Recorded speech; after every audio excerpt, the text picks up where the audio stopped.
भूत की कहानी, भूत को बनाया बंदी। चलिए आज आप लोग सुनाते हैं। एक समय की बात है, एक पंडित अपनी पत्नी को लेने के लिए ससुराल जा रहा था। तभी उसे रास्ते में एक व्यक्ति मिला। उसने पंडित से पूछा, महाराज कितनी दूर तक जा रहे हैं? पंडित ने कहा कि मैं अपनी पत्नी को ससुराल से लाने जा रहा हूँ। हैरानी से उस व्यक्ति ने पंडित से कहा कि आप पितृपक्ष में मत जाइए पत्नी के लेने के लिए। क्या आप जानते नहीं हैं कि इस महीने में किसी तरह शुभ कार्य कर नहीं जा सकता? पंडित ने तपाक से कहा, अरे मैं ब्राह्मण हूँ, मुझ पर ये सारे नियम लागू नहीं करते। उस व्यक्ति को पंडित के मुंह में ऐसी बातें सुनकर बड़ा अजीब लगा, लेकिन वह कर भी क्या सकता था। वो चुपचाप वहां से निकल गया। पंडित भी अपने रास्ते की ओर चले गए और कुछ देर बाद ससुराल पहुंचे। वहां पहुंचते ही उनका खूब आदर सत्कार हुआ, लेकिन लड़की वालों ने भी पितृपक्ष में बेटी को घर से ससुराल भेजने से मना कर दिया।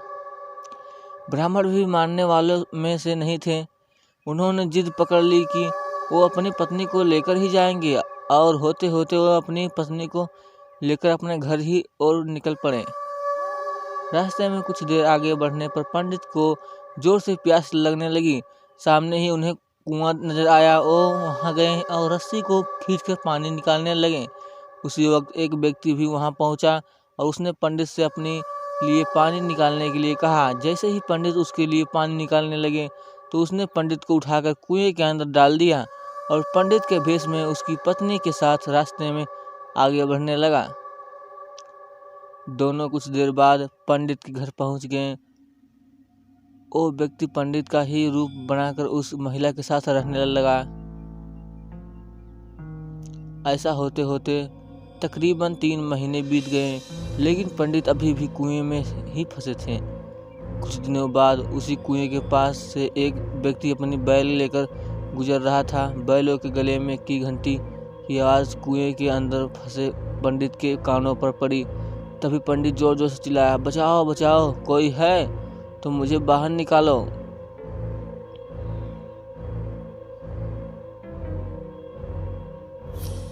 बैल लेकर जा रहे आदमी को लगा कि कुएं से कोई भूत बोल रहा है।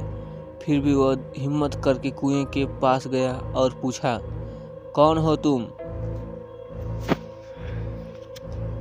पंडित ने कुएं के अंदर से ही उस व्यक्ति को अपने साथ हुई पूरी घटना के बारे में बता दिया।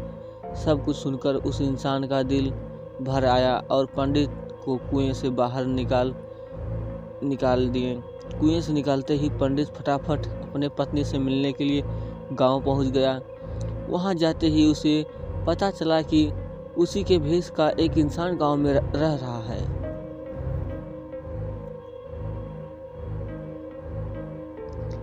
पंडित ने अपने पिता को बताया कि मैं आपका असली बेटा हूँ।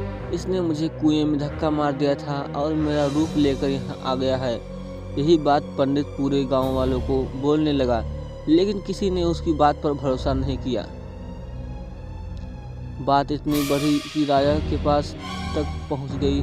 राजा ने पूरा मामला के बाद एक बड़ा सा चबूतरा बनवाकर राज्य के लोगों को बुलाया, साथ ही एक लोटा भी वहां रख दिया। जब सभी लोग वहां पहुंच गए तो राजा ने दोनों से पूछा, तुम में से असली पंडित कौन है? जवाब में दोनों ने कहा, मैं असली हूँ। इस बात को सुनते ही राजा ने कहा कि जो भी जल्दी से इस लोटे में घुसकर बाहर निकलेगा उसी को मैं असली पंडित घोषित कर दूंगा। इतना सुनते पर झट से एक पंडित लोटे के अंदर घुस गया। इतने में राजा ने लोटे का ढक्कन तेजी से बंद कर दिया। लोटे के अंदर बंद होते ही वे चिल्लाने लगा कि राजा मुझे माफ कर दो, मैं आगे से ऐसा कुछ नहीं करूंगा। इतना सब देखकर लोग समझ गए कि असली पंडित कौन है।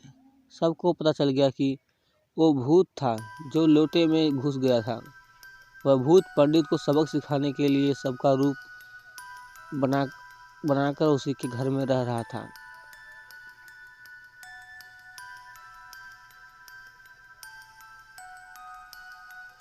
कहानी से सीख। बड़े बुजुर्ग कह गए हैं कि कहीं बातों के पीछे कोई न कोई वजह छिपी होती है। इसलिए हमें शुभ कार्य को पितृ कोर्स में नहीं किया जाना चाहिए। बुजुर्गों को कही हुई अनुभव के आधार पर ही कुछ समय के दौरान हमें पितृ दौरान शुभ कार्य करने नहीं चाहिए, रुक जाना चाहिए। वीडियो तो देखने के लिए धन्यवाद। मिलता है फिर अगली वीडियो में ऐसे ही कहानी सुनने के लिए हमारे चैनल को सब्सक्राइब करें एंड लाइक करना ना भूलें। Thank for watching.